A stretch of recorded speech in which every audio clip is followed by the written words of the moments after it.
All right, all right. We're giving a preview to the NCAAs here for the women's 1 and 200. Right here, we had a poll for everybody on the channel. This is what you guys voted on. It's a dead even tie between Julian Alfred and Kimba Nelson. Now, pretty interesting, pretty interesting. But before we get into that, you're watching Head and Shoulders ATR, where we cover athletes' performances and otherwise that are head and shoulders above the rest. I am your host, Nick, and let's get into it. So, let's see. Like I said, I guess I'll go through who I don't think will get the win, which is Kavana Davis. I don't really think she'll get it. She barely scraped through. She was the last time qualifier through with an 11-11, if I'm not mistaken. Yeah, in the second heat she was third. Just had to check my notes again.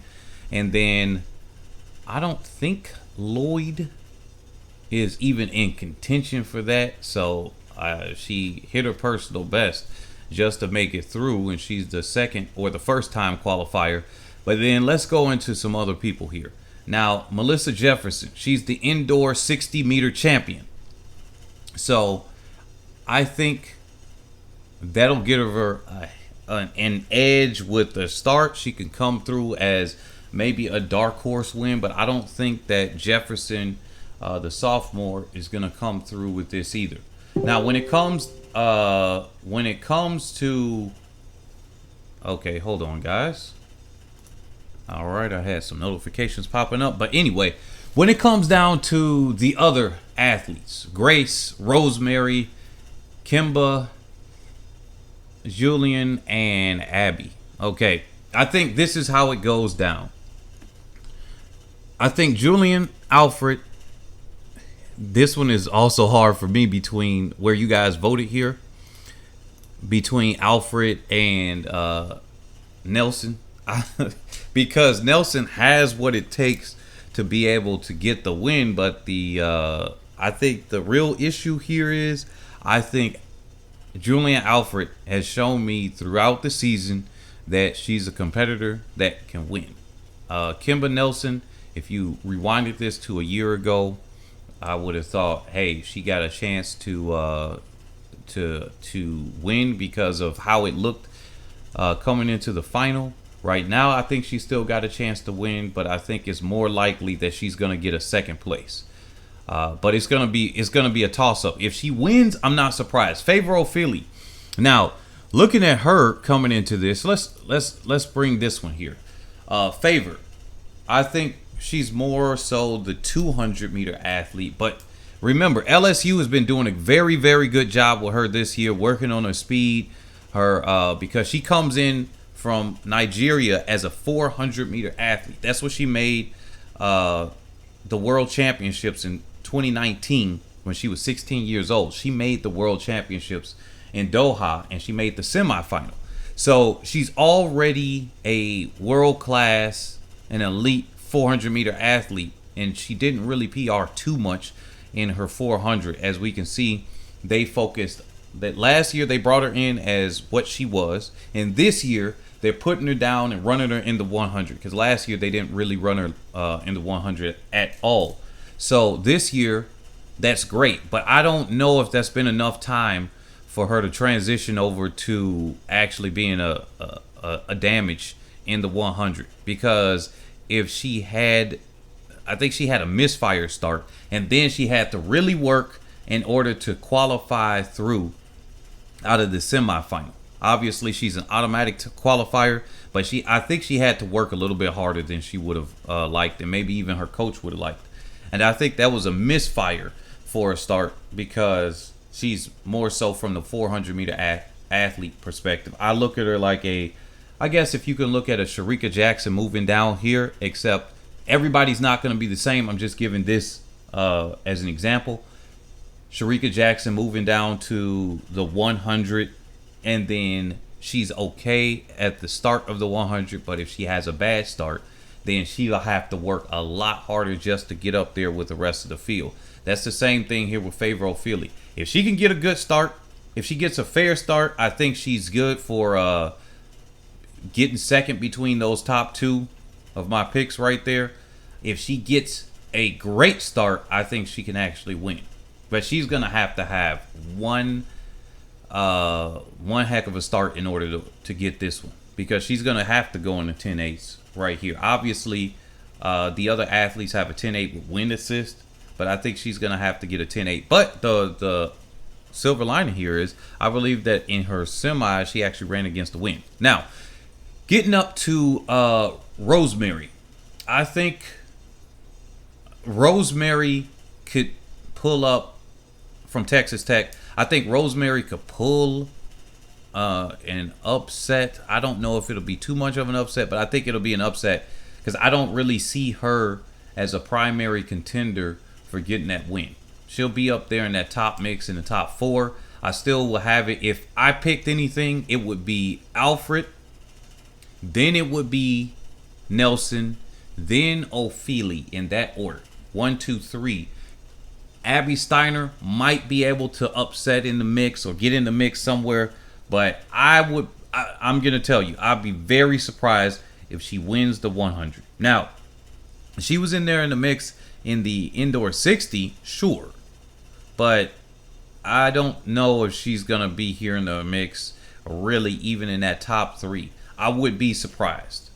But if Favor once again doesn't get an average start just for her, and she gets a bad start, she gets spooked out of the blocks or whatever, then Steiner has a chance of getting something. Melissa Jefferson, I went over her. Grace, I don't know where to actually place her other than I think she's not going to be in that top 3.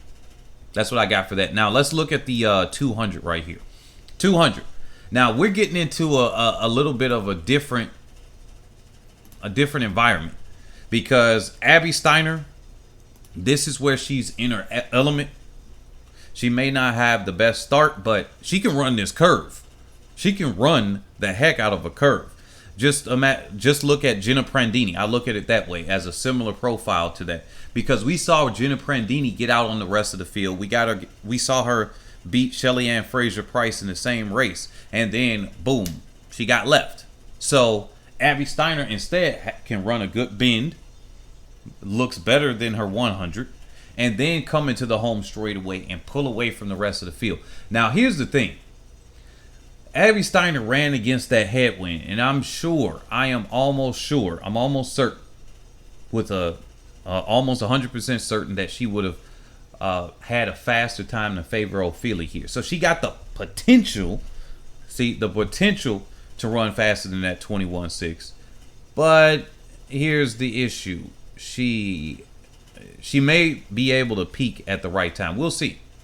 Favor Ophelia, after coming from that semifinal, looked a lot better, looked a lot more relaxed. Abby Steiner looked like she was out of breath running that 22.02, which actually matches the collegiate record.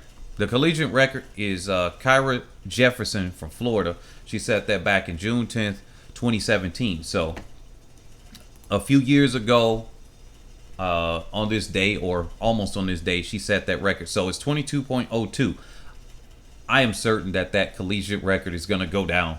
That's where my mind is here, and it's going to be between Favor Ophelia and Abby Steiner. I'm going to get my hat and tip my hat to Favor Ophelia. She looked very relaxed. She was like, all right, breathing, just nothing too much. Abby Steiner looked worked and worn out, but that could just be her emphasis on, Favor Ophelia is a 400-meter athlete. She still has that strength from that, so she's just gonna look more relaxed regardless. Maybe that's it. Okay, Anavia Battle.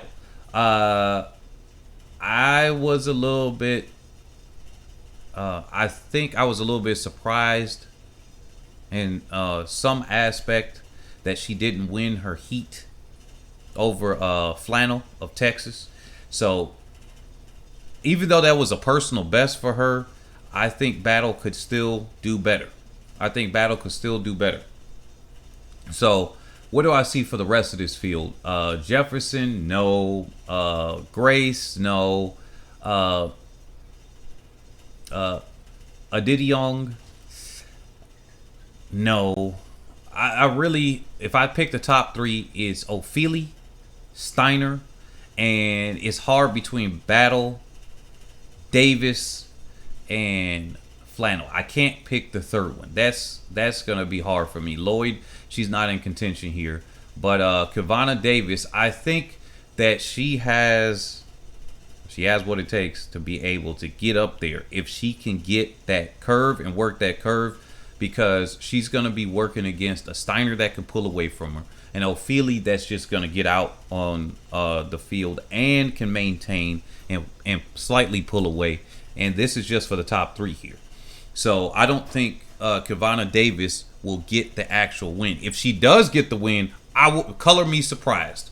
Color me surprised right there if she gets the win. They're too strong. Those two in the front are too dang strong for that. Also, honorable mentions here. Look at that women's 800. The women's 800. We don't have an athlete this year that has broken 2 minutes, but Sarah Hendrick is 2 minutes, 0.98. It's going to be a very, very close one here. Katie Ann McDonald, the junior from LSU, 2 minutes, 0.98. So we got two athletes with that personal best coming in.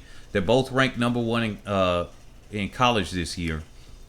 And so I think we're going to see one. But everybody else is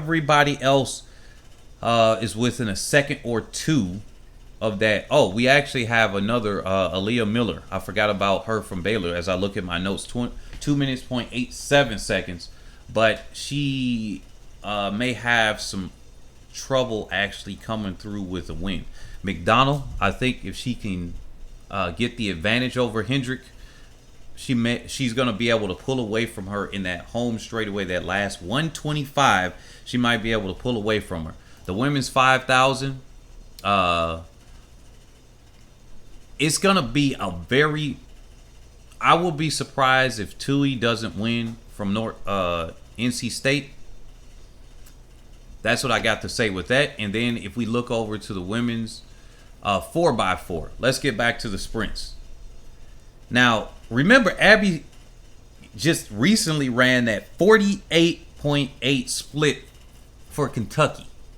And so if we see another one like that, I don't really think anybody else is going to be able to get that. They got the collegiate record already with a 321.93.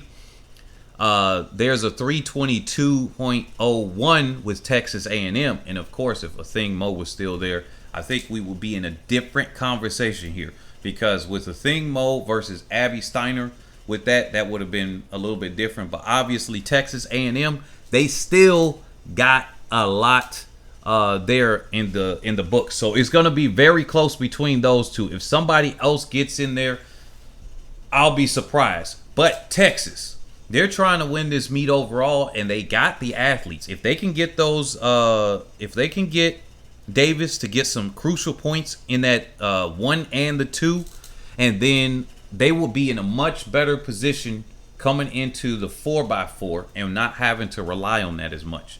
So they're ranked number 4 this year. They got a 322.94. So I think that's going to come down to those 100s there. Obviously, they're not as strong in the distance races, but they already have that accounted for. So, like again, I think Kentucky and Texas A&M, those two, they're going to be neck and neck.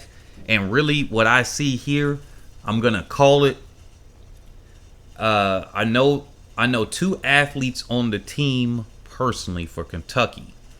And I'm going to try not to be biased here. I might be going against them just because I know the 2 athletes, and I don't want to, and I'm overcompensating here.